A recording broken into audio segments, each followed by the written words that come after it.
Hi అండి. Hello. Welcome back to my YouTube channel మా ఇంటి ముచ్చట్లు. నేనైతే ఈరోజు జొన్న రొట్టె ఎలా చేయాలనేది మీకు కంప్లీట్ ప్రాసెస్ చూపిస్తాను. నేనైతే రీసెంట్‌గానే పట్టించిన పిండి కాబట్టి వేడి నీళ్ళు ఏమి యూజ్ చేయట్లేదు. చల్ల నీళ్ళతోనే యూజ్ చేస్తున్నాను. ఒకవేళ పిండి చాలా రోజులైంది పట్టించి అంటే మాత్రం కంపల్సరీ వేడి నీళ్ళు యూజ్ చేయాల్సిందే. సో నేను అలా వాటర్ ఎంత కావాలో అంత యూజ్ చేసేసుకొని రౌండ్‌గా ముద్దలాగా చేసేసుకొని ఒక ప్యాన్ అయితే పెట్టేసినా అనమాట. ప్యాన్ బాగా వేడెక్కనివ్వాలి. ఆలోపు మనం చేసుకున్న రొట్టె పిండిని చూసినారు కదా, ఇట్లా రౌండ్గా చేసేసుకోవాలన్నమాట. బాగా రౌండ్గా చేసేసుకోవాలి.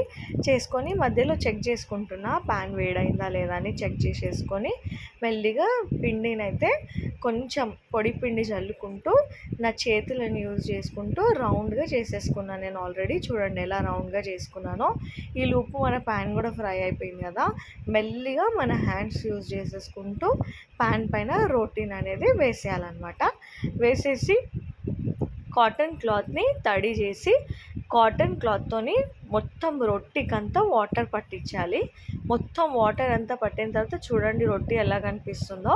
వాటర్ అంతా మొత్తం డ్రై అయిపోయినాక రొట్టెని మనము టర్న్ చేసుకోవాలన్నమాట. ఎందుకంటే అది ఆల్రెడీ కాలి ఉంటుంది కాబట్టి మనం రొట్టెని టర్న్ చేసుకోగానే మీరు చూడొచ్చు రొట్టె అంతా బ్లాక్ కలర్ అయిపోయి ఉంటుంది. సో మనం ఇట్లనే సెకండ్ సైడ్ని కూడా ఇలానే కాల్చేసుకోవాలి. మన ముందు సైడ్ వెనక సైడు రెండు సైడ్ బాగా కాలిన తర్వాత స్టవ్ అనేది మనము ఆఫ్ చేసేసుకోవాలన్నమాట. So that's all for the day. ఇలాంటి మరిన్ని వీడియోస్ కోసం నా ఛానల్ని లైక్ అండ్ సబ్స్క్రైబ్ చేసుకోండి. Thank you for